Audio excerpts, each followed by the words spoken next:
YouTuber اور مین stream channels کو میں نے وہاں پہ انٹرویو سٹیج پہ بیٹھ کے اور کھڑے ہو کے دیے ہیں 40 گن کے. ٹھیک ہے, اگر میں جنا افسردہ ہوتا یا کسی کی طرح چھپ کے بیٹھا ہوتا تو میں ہر میڈیا چینل کو اور ہر یوٹیوبر کو جو ہے وہ میں نہ دے رہا ہوتا انٹرویو.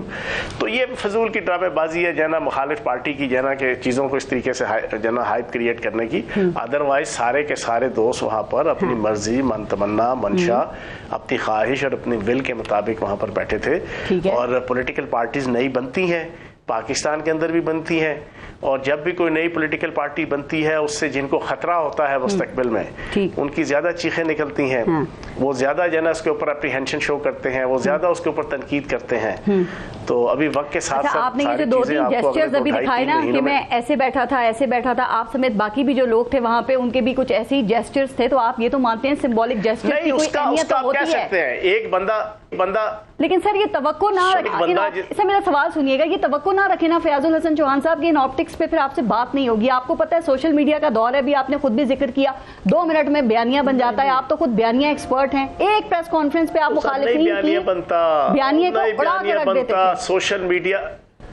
سوشل میڈیا وہ دجالی جنا ٹول ہے, وہ شیطانی چرخہ ہے کہ جس کو پوری پاکستانی قوم جان چکی ہے کہ جس کے ہاتھوں سے نہ ریاست کی, نہ معاشرے کی, نہ اجتماعیت کی, نہ فرد کی عزت وقار محفوظ نہیں ہے. ساری دنیا کو سمجھ آ چکا ہے. اور پاکستان کا سوشل میڈیا, آپ جائیں نا امریکہ کے اندر, چائنا کے اندر, برطانیہ بھارت کے اندر, وہاں پہ سوشل میڈیا آپ کو سارا کنٹرول ملے گا. آپ جائیں نا یورپ کے اندر, آپ کسی کے جناب کس طریقے سے کسی کی عزت اچھالے, کسی گروہ کی یا کسی فرد کی, الٹا لٹکا دیتے ہیں. وہاں پہ قوانین ایسے ہیں. یہ پاکستان ہے بدقسمتی سے کہ یہاں پہ شتر بے مہار, اور یہاں پر کوئی رولز اور ریگولیشنز نہیں ہے. تو اس وجہ سے یہ کوئی ایشو نہیں ہے. ٹھیک, لیکن جو آپ کی نئی پارٹی پہ بیٹھے ہوئے اگر آپ نے اس طرح کر لیا تو اس کے اوپر آپ بیانیہ بنا دیں. بیانیہ بڑی محنت سے بنتے ہیں. چوہان صاحب جب پاکستان تحریک انصاف میں شامل ہو رہے تھے نا تو بڑی مسکراہٹ تھی چہرے پہ, وہ پی ٹی آئی کا مفلر گلے میں ڈال کے چیئرمین پی ٹی آئی کے ساتھ تصاویر کھنچوا رہے تھے, تو بھائی وہی خوشی دکھنا چاہیے تھی نا, وہی جیسچر دکھنا چاہیے تھا. جب شادی ہوتی ہے, جب شادی ہوتی ہے نا تو بڑی خوشی و خرم سے شادی ہوتی ہے. جب طلاق ہوتی ہے نا تو پھر لوگ کہتے ہیں یار جب شادی ہوئی سی تو بڑے خوش و خرم سی, تو ادھر تو بڑھیا جناب جفیاں تے پپیاں تے بڑے کھانے تے بڑے نچ کود تے بڑے مسکراہٹ. کہنے کا مقصد یہ ہے وقت کے ساتھ ساتھ چیزیں انسان بھگتتا ہے, اس کے تجربات ہوتے ہیں, اس کی بنیاد پہ ساری چیزیں. آپ ٹھیک کہہ رہے ہیں, لیکن زبردستی شادی ہو یا زبردستی طلاق ہو تو بھی چہرے کے جو وہ جیسچرز ہوتے ہیں انسان کے, وہ بہت کچھ بتا دیتے ہیں نا. چلیں یہ جو نئی استحکام پارٹی ہے آپ کی, ایک فرد کے علاوہ وہاں پر جس کو بنیاد بنا کے آپ نے بھی اتنا ٹائم لگایا, ابھی 5 منٹ لگا دیے, 6 منٹ, میں بھی اس کا جواب میں 6 منٹ لگاؤں. ایک فرد کے علاوہ ہر فرد کا چہرہ, اس کے جناب جسچر, اس کی آؤٹ لک بڑی نارمل اور بڑی کلیئر تھی.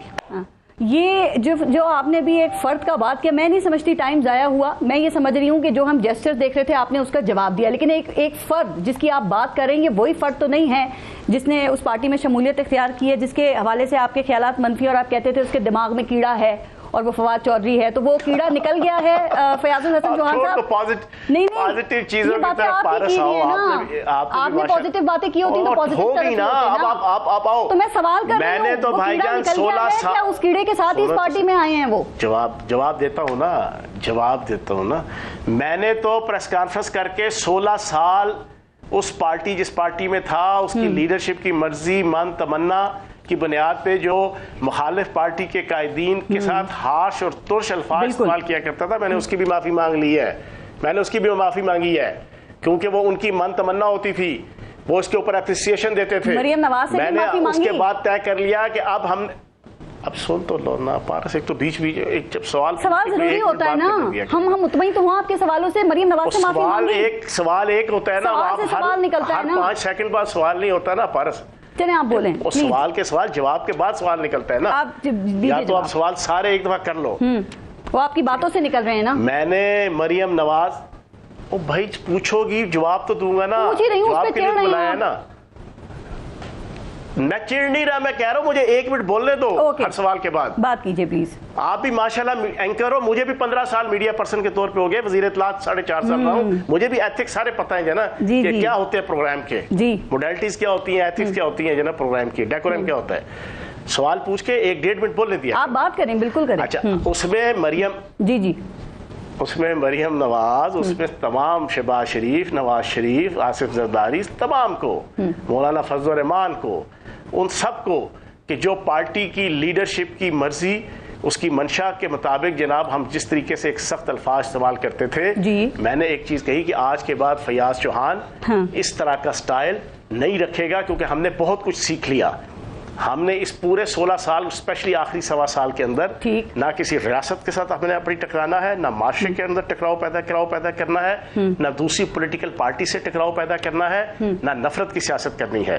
اور استحکام پاکستان پارٹی کا بھی یہی ایجنڈا ہے. ہم نے نہ فوج, نہ ریاستی ادارے, نہ معاشرہ, نہ سوسائٹی, نہ مخالف پارٹی, کوئی ٹکراؤ کی پالیسی نہیں. ہاں تنقید کرو ایک ڈیسنٹ طریقے سے, آپ کی مخالف پارٹی ہے, اس کی پالیسیز ہیں, ان کے جناب فیصلے ہیں, اس کے اوپر آپ تنقید کرو. لیکن یہ ہر وقت آپ کسی کو جناب کسی مولانا کو فلاں چیز مخاطب کر کے جناب, اور کسی کو یہ چیز, کسی کو وہ چیز, اور پھر اپنے سارے ترجمان حلہ شیری دیں کہ آپ نے کام اٹھا کے رکھنا ہے.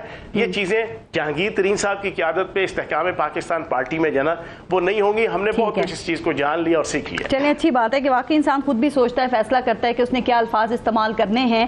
میرے پروگرام میں پچھلے ہفتے فردوس عاشق اوان صاحبہ تھیں, وہ بھی یہی کہہ رہی تھی کہ میں وہی کچھ کہتی تھی جو مجھے چیئرمین پی ٹی آئی کی طرف سے احکامات ملتے تھے. سر, آپ نے کہا تنقید کریں گے, تو وہ جو بیانات آپ نے شریف خاندان اور زرداری صاحب سے متعلق جو دیتے رہتے تھے, جو تنقیدی بیانات تھے, ابھی ان کے اوپر آپ قائم ہیں یا ان سے بھی معذرت کر لی ہے, یا آپ سمجھتے ہیں وہ آج بھی کرپٹ ہیں اور انہوں نے ہی ملک کو لوٹ کے اس جگہ پہ پہنچا دیا ہے؟ پارس صاحبہ, میں نے آپ کے ذاتی حوالے سے جو ہم الفاظ استعمال کرتے تھے, جس پہ پراپر اپریسیشن اور پک اپ کیا جاتا تھا پارٹی لیڈرشپ کی طرف سے, ان چیزوں سے, باقی جس کا جو کردار ہے پالیٹکس کے اندر, جس کا جو نیگیٹو جناب رول ہے, اس کو being a political party, being a political leader, being a spokes person اپنی پارٹی کے, وہ اس کو باقاعدہ کرٹیسائز بھی کریں گے, اس کے اوپر انگلی بھی اٹھائیں گے. لیکن جن چیزوں کے پچھلے 10 سالوں میں, خصوصاً 2013 سے لے کے 2023 تک پاکستان کی سیاست کو بڑا پولرائز کیا گیا ہے, زہر آلود کیا گیا ہے, اس زہر آلود کرنے میں بہت سے ایشوز ہیں. ان ایشوز پہ ہم پارٹی ڈسپلن کے تحت ہم نہ چاہتے ہوئے بھی جناب ہم بولتے بھی رہے, بات بھی کرتے رہے, لیکن اب کم از کم ہمارے اوپر کوئی ایسی پابندی یا آبلیگیشن نہیں ہے, کنسٹرینٹ نہیں ہے. اب جو بھی تجزیہ ہوگا بڑا حقیقت پسندانہ اور بڑا کھل کے جناب چیز ہوگی. یہ استحکام پارٹی جو آپ نے رابطہ کیا تھا, یا کسی نے آپ سے رابطہ کیا یہ پارٹی جوائن کرنے کے لیے؟ جناب مجھ سے بھی رابطہ ہوا, پھر میں نے بھی رابطہ کیا, ٹھیک ہے نا. اون چوئی صاحب کا فون آیا آن دا بہاف آف جہانگیر ترین صاحب, اور جہانگیر ترین صاحب کے سیکرٹری کا فون آیا. پھر اس کے بعد جہانگیر ترین صاحب سے ملاقات ہوئی, اور جہانگیر ترین صاحب سے بڑا ہی ایک اچھا رسپیکٹیبل تعلق پارٹی کے اندر جب وہ تھے اس وقت تھا. اور بلکہ آپ یہ کہہ سکتے ہیں کہ وہ پراپر مجھے لک آفٹر کرتے تھے, کیونکہ اسے پتا ہے کہ ایک صاحب الرائے آدمی ہے اور اس کے خلاف سازشیں پارٹی کے اندر اوپر سے لے کے نیچے تک ہر وقت لوگ کرتے رہتے ہیں. انہوں نے 1-2 ایشوز کے اوپر مجھے لک آفٹر بھی کیا تھا, اور جب وہ فارغ ہوئے اس کے بعد بھی میں نے ان کے ساتھ وہی عزت, احترام اور پیار کا تعلق رکھا, باوجود اس کے کہ مجھے پارٹی لیڈرشپ کی طرف سے 3 دفعہ باقاعدہ ریٹن جناب میسج بھیجے گئے. 2019-20-21 کی بات ہے کہ آپ نے جہانگیر ترین یہ بولنا ہے, لیکن میں نے ان تمام میسیجز کو بالا طاق رکھتے ہوئے میں ایک لفظ جہانگیر ترین صاحب کے خلاف میڈیا کے اندر وزیر اطلاعات ہونے کے باوجود میں نہیں بولا. ٹھیک, آپ نے کہا کہ پیار محبت کا رشتہ آپ نے جہانگیر ترین کے ساتھ رکھا ہے, احترام کا رشتہ آپ کا شاہ محمود قریشی کے ساتھ بھی تھا, تو کیا اب بھی وہ برقرار ہے, یا چیئرمین پی ٹی آئی کی طرح ان سے متعلق بھی آپ کے خیالات بدل گئے ہیں؟ نہیں. دیکھو, جو بندہ عزت کرنے اور عزت کروانے والا ہو نا, پارس سنیں میری بات, میں نے اپنی زندگی کے 44 سال, ایک میری سیاسی لائف ہے 44 سال. میں 9th میں تھا تو اپنے اسکول کا پریزیڈنٹ تھا جو نا اسلامی جمعیت طلبہ کا, اسٹوڈنٹ آرگنائزیشن کا. 9th میں پہلی دفعہ حوالات کاٹی تھی میں نے, اور مار کھائی تھی ایک مظاہرے میں جناب لاٹھی چارج. اس وقت سے لے کے اب تک